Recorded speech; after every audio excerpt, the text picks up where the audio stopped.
What is up समझदार मनुष्य, स्वागत है आपका आज की हमारी इस वीडियो में जिसमें हम बात करने वाले हैं बेवफा एसडीएम ज्योति मौर्य के बारे में। तो इस बारे में नहीं पता तो let me explain you. So sir, ये चीज शुरू होती है ज्योति मौर्य और आलोक मौर्य के बीच में। पूरी की पूरी कहानी इसकी शुरुआत होती है 2010 में प्रयागराज से, जब ज्योति मौर्य और आलोक मौर्य की शादी हुई होती है। अब इस शादी में जो हमारे आलोक मौर्य जी होते हैं, ये होते हैं हमारे पंचायत के एक सफाई कर्मचारी।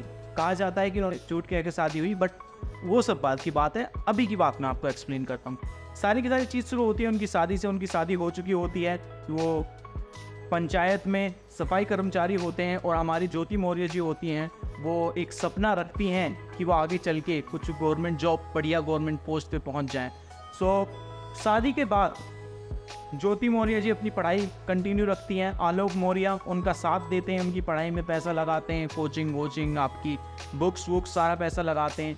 कुछ समय बाद जो हमारी ज्योति मौर्य जी थी, उनका सिलेक्शन हो जाता है बेवफाई में, एसडीएम में, जो पीसीएस का एग्ज़ाम क्लियर करने के बाद बनते हैं। तो उनका जब से सिलेक्शन हुआ और वो उस पोस्ट पे पहुंची, आलोक मौर्य जी कहते हैं कि उस दिन के बाद ही उनके हाव भाव बदलने लगी, वो उनसे अलग होने लगी, उनके साथ कम टाइम स्पेंड करना शुरू कर दिया और अपनी ही अलग दुनिया में रहने लगी। उन्हें लगने लगा कि भैया मैं तो एक बड़ी पोस्ट पे हूँ, मेरे हस्बैंड जो हैं ये एक छोटी पोस्ट पे है, ये मेरे हस्बैंड बनने के क्या लायक है।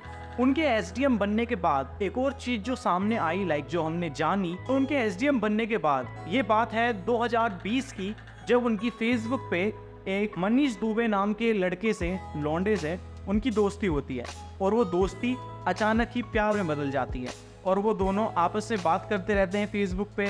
लाइक उनके बीच में रिलेशन बहुत ज़्यादा गहरा बन चुका होता है। अब ये बात जब हमारे आलोक मौर्य जी को पता चलती है तो हमारे आलोक मौर्य जी इससे बहुत ज़्यादा नाराज़ हो जाते हैं, ऑफकोर्स, क्योंकि वो उनकी वाइफ थी।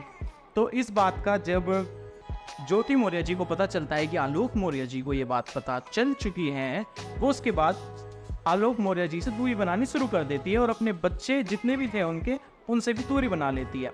अब इसी के साथ जो हमारी ज्योति, ये जो भी बयान था ये था हमारे आलोक मौर्य जी का। हमारी ज्योति मौर्य जी जो एसडीएम थी, ये बयान में कहती हैं कि जब इन शुरुआत होती है इनकी शादी से, जब इनकी शादी हुई थी, ज्योति मौर्य जी कहती हैं कि इनसे झूठ कह के इनकी शादी करवाई गई थी। इन्हें कहा गया था कि ये पंचायत में कोई बहुत बड़े ओहदे पे हैं, परंतु ये वहाँ एक सफाई कर्मचारी थी। शादी होने के बाद भी ये पढ़ाई लिखाई करती हैं, अपनी पढ़ाई लिखाई कंटिन्यू करती हैं और पीसीएस का एग्ज़ाम क्लियर करके एसडीएम बन जाती हैं। एसडीएम बनने के बाद ये कहती हैं कि इनके ऊपर दबाव डाला जा रहा था आलोक मौर्य जी के परिवार की तरफ से कि 10 लाख रुपए, गाड़ी और घर एक्सेट्रा एक्सेट्रा दहेज के तौर पे तुम्हें हमें देने चाहिए थे, जो तुमने नहीं दिए, और अब तुम्हारी नौकरी लग चुकी है तो अब तुम्हें ये सारे के सारे पैसे मुझे देने चाहिए। अब इसी चीज़ को उन्होंने उठाया, कोर्ट में लेके गई, उन्होंने केस भी कर दिया, डिवोर्स के लिए पेपर भी डाल दिए। लेकिन वहीं जो हमारे आलोक मौर्य जी थे, वो कहते हैं कि भैया जो इनका फेसबुक का फ्रेंड था, हमारे दुबे जी जो पिक्चर में आए थे हमारे फेसबुक पे 2020 में, ईद की उससे दोस्ती हो चुकी है और उनके साथ मूव ऑन करना चाहती हैं और आलोक मौर्य जी छोड़ना चाहती हैं। अब ये सारा का सारा केस एक सिंपल सा केस है जो कोर्ट में आप सॉल्व हो जाएगा, ऑफकोर्स, कि भाई ऐसे ऐसे था, वो छोड़ना चाहती है, तलाक लेके कहीं और करना चाहती है। बट सारी की सारी जो इतना ट्रेंडिंग पे आ रहा है, इसके ट्रेंडिंग आने की वजह ये है कि जो हमारे आलोक मौर्य जी थे, इन्होंने अपना पूरा भाई मेहनत करके जो पैसा कमाया, ज्योति मौर्य जी की पढ़ाई में लगाया और आखिरकार उनकी वाइफ जब एक एसडीएम बन गई, बड़े पोस्ट पे पहुंच गई, तो वो उनके बारे में भूल जाती हैं और उन्हें छोड़ने को अब तैयार हो जाती हैं। अब इसी चीज़ को देखते हुए बिहार में भी अब न्यूज़ आ रही है कि औरत थाने पहुंच जाती है, कहती है कि मेरा पति मुझे पढ़ने नहीं दे रहा, और उसका पति कहता है कि हमने तो भैया बेटी पढ़ाओ बेटी बचाओ सुना था, हमने कभी बहू पढ़ाओ बहू बचाओ नहीं सुना था, इसलिए मैं अपनी बहू को नहीं पढ़ाना चाहता, क्योंकि क्या पता कल कोई एसडीएम बन जाए तो मुझे भी छोड़ के चली जाए। ऐसे एक ही नहीं, ऐसे कई सारे केस आ रहे हैं जो सुनने में आ रहे हैं, एफआईआर हो रही है दनादन, जहाँ पति अपनी पत्नी को पढ़ने से रोक रहे हैं क्योंकि वो नहीं चाहते कि ज्योति मौर्य का जो सीन है वो वापस से उनके साथ रिपीट हो जाए।